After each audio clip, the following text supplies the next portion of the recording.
पिछले भाग में हमने देखा था कि डियान और उसके दोस्त व्यूज के लिए मशहूर और डरावने पैरागोन होटल में जाते हैं। उनके साथ फ्रैंक भी आता है जो अपनी गायब हुई पत्नी अमंडा को ढूंढ रहा है।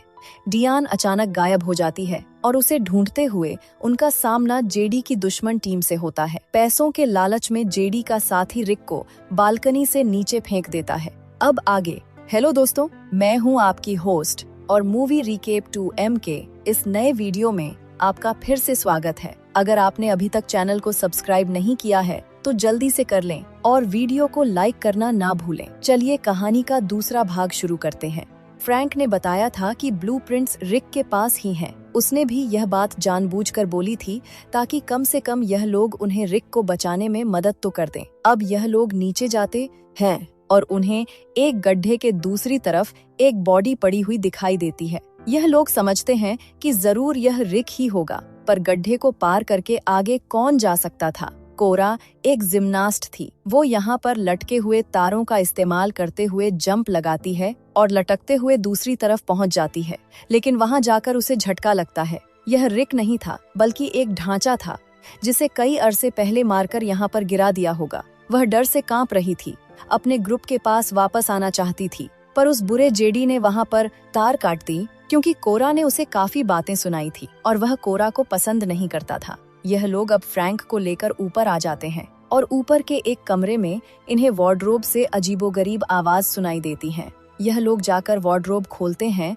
तो अंदर से एक लड़की निकलती है। फ्रैंक इसे देखते ही पहचान जाता है। यह बेथ थी। वो अमंडा के बारे में पूछता है लेकिन वो किसी बात का जवाब नहीं देती, बस एक ही बात कहती रहती है, वो आ रहा है, हम सबको मार देगा। इतनी ही देर में इन्हें फिर किसी के चलने की भी आवाज आती है। इसी कमरे में वह समझ गए थे कि यह कोई इंसान नहीं है। जेडी के ग्रुप के लोग जल्दी से यहाँ के सारे पर्दे बंद करते हैं, लाइट्स बंद कर लेते हैं और फिर नाइट विजन ग्लासेस पहनकर चारों तरफ उस एंटिटी को देखने लग जाते हैं। अचानक ही इनके सामने एक शैतान आ जाता है, हाथ में लिए एक बड़ा सा रोड जो इनके साथी के गले में स्टेप करते हुए वो उसे मार देता है। मेक और डोड अपने आप को बचाने के लिए उस शैतान पर गोलियां चलाना शुरू करते हैं, लेकिन एक भी गोली उसे नहीं लगती और गोलियां खत्म हो जाती हैं। वह शैतान अब क्रॉल करते हुए ऊपर सीलिंग के अंदर चला जाता है और अचानक यहाँ पर लाइट भी आ जाती है और उसी पल यह लोग देखते हैं कि इन्होंने जो गोलियां चलाई थी उस गोली की वजह से बेथ भी मारी गई है।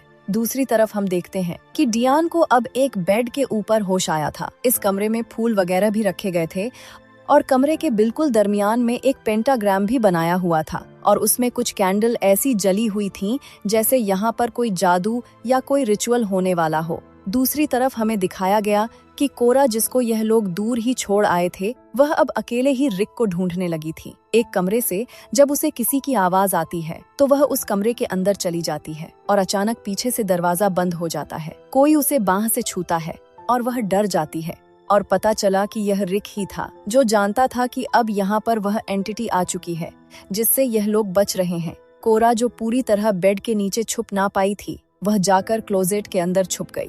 रिक बेड के नीचे ही रहा। वह शैतान जब यहाँ आया तो आते ही उसने एक क्लोजेट खोल ली। पहली नजर उसकी नहीं पड़ी कोरा पर, क्योंकि कोरा सीलिंग के ऊपर चढ़ी हुई थी और जैसे ही उसने ऊपर सीलिंग की तरफ देखा तो उसी पल किसी ने पीछे से उसके ऊपर वार कर दिया।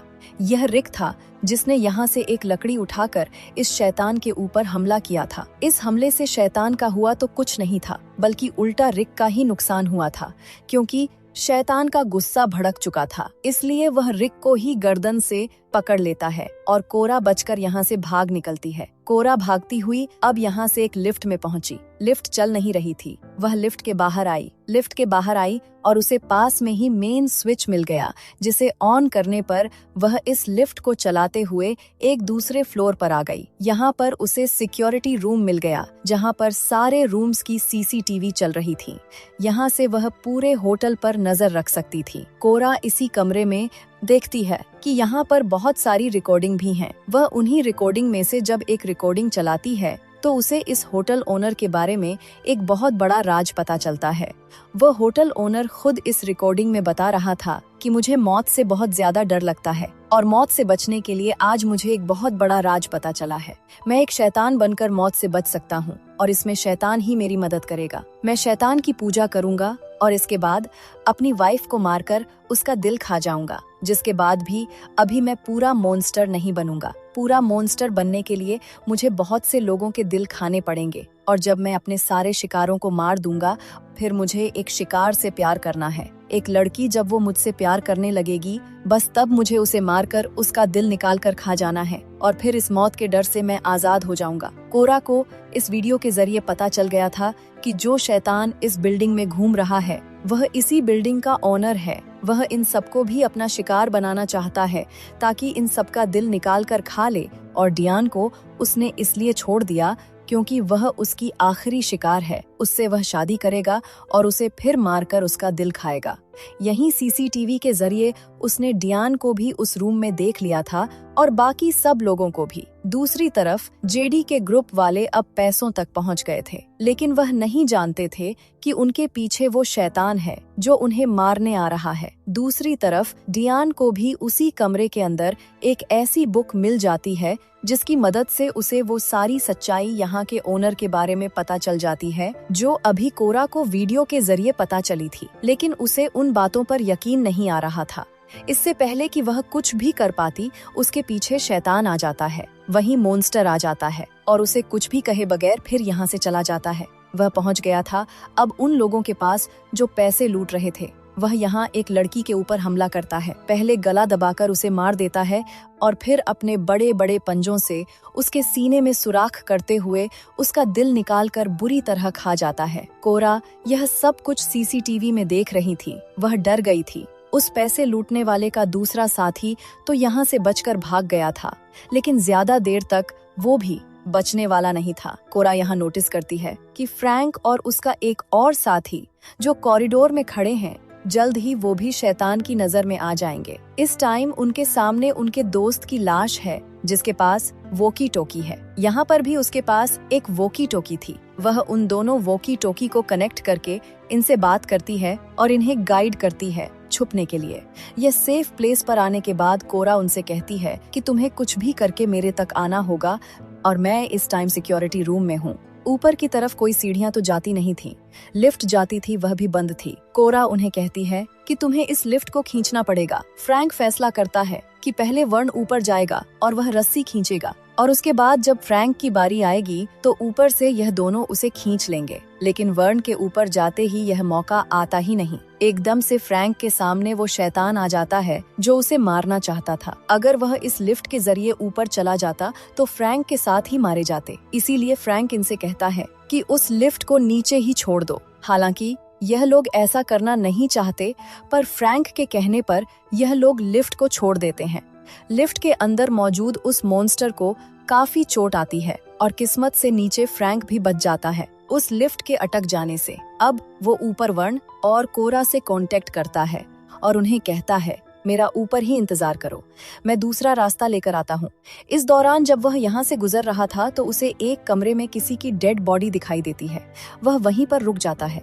अंदर जाने पर उसे कंफर्म हो गया यह किसी और की नहीं, उसकी वाइफ अमंडा की डेड बॉडी थी जिसके सीने से दिल निकालकर उस शैतान ने खा लिया था। उसे देखकर वह टूट जाता है और अब वह उस शैतान से बदला लेने की ठान लेता है। इसी जुनून में वह अब कोरा और वर्ण के पास पहुंचता है और वहां जाकर सीसीटीवी के जरिए देखता है कि वह शैतान जबरदस्ती डियान से शादी कर रहा था और उसने डियान को ब्राइडल ड्रेस पहनने पर भी मजबूर कर दिया था। वह गुस्से में भागता हुआ अब इस कमरे की तरफ आता है और इससे पहले कि वह शैतान डियान के साथ कुछ कर जाता, फ्रैंक आकर शैतान को पकड़ता है और उसे घसीटते हुए कमरे से बाहर ले आता है, जिसके बाद वो शैतान के साथ ही इस रेलिंग से जंप कर देता है। जंप करने की वजह से शैतान उसके हाथ से छूट जाता है। उसकी बॉडी उसी दरख्त के अंदर स्टेब होकर वह मारा जाता है जिस दरख्त पर वह अपने सभी विक्टिम्स की चीजों को लटकाया करता था। आखिर में अब क्योंकि फ्रैंक भी इतनी ऊंचाई से नीचे गिरा था, इस शैतान को मारने के लिए तो उसकी भी मौत हो गई थी। इस टाइम डियान के सामने यह सब कुछ हुआ था। यह देखकर वह टूट गई थी। काफी देर तो वो यूं ही बैठी रहती है और फिर फ्रैंक की वॉकी टोकी से कोरा से रिक के बारे में पूछती है। कोरा उसे सीसीटीवी में देखकर बताती है कि रिक एक कमरे में है और शायद मर चुका है। डियान को उसकी बात पर यकीन नहीं होता। वह जाती है और रिक को जगाने की कोशिश करती है। जब तक रिक होश में नहीं आ रहा था, उसकी जान निकल रही थी। एक मर्तबा तो उसे भी लगा कि रिक मर गया है, लेकिन इससे पहले कि वह पूरी तरह इस बात पर यकीन कर पाती, फाइनली रिक को होश आ जाता है और उसे देखकर डियान की जान में जान आती है। उसके होश में आते ही वह उसे गले लगा लेती है और इतनी ही देर में यहाँ पर वर्ण और कोरा भी आ जाते हैं। फाइनली यह चारों इस मनहूस होटल से अपनी जान बचाने में कामयाब हो ही गए थे। वो इस होटल से जिंदा सलामत बाहर निकलते हैं और फिर यहाँ पर बनाई हुई सारी वीडियो को भी अपलोड कर देते हैं, क्योंकि यह बहुत बड़ी स्टोरी थी। एक ऐसा होटल था जहाँ पर बहुत से सेलिब्रिटीज की यादें भी जुड़ी थीं, इसलिए जल्द ही इनकी यह वीडियो बहुत ज्यादा हिट हो जाती है और 100 मिलियन व्यूज क्रॉस कर जाती है।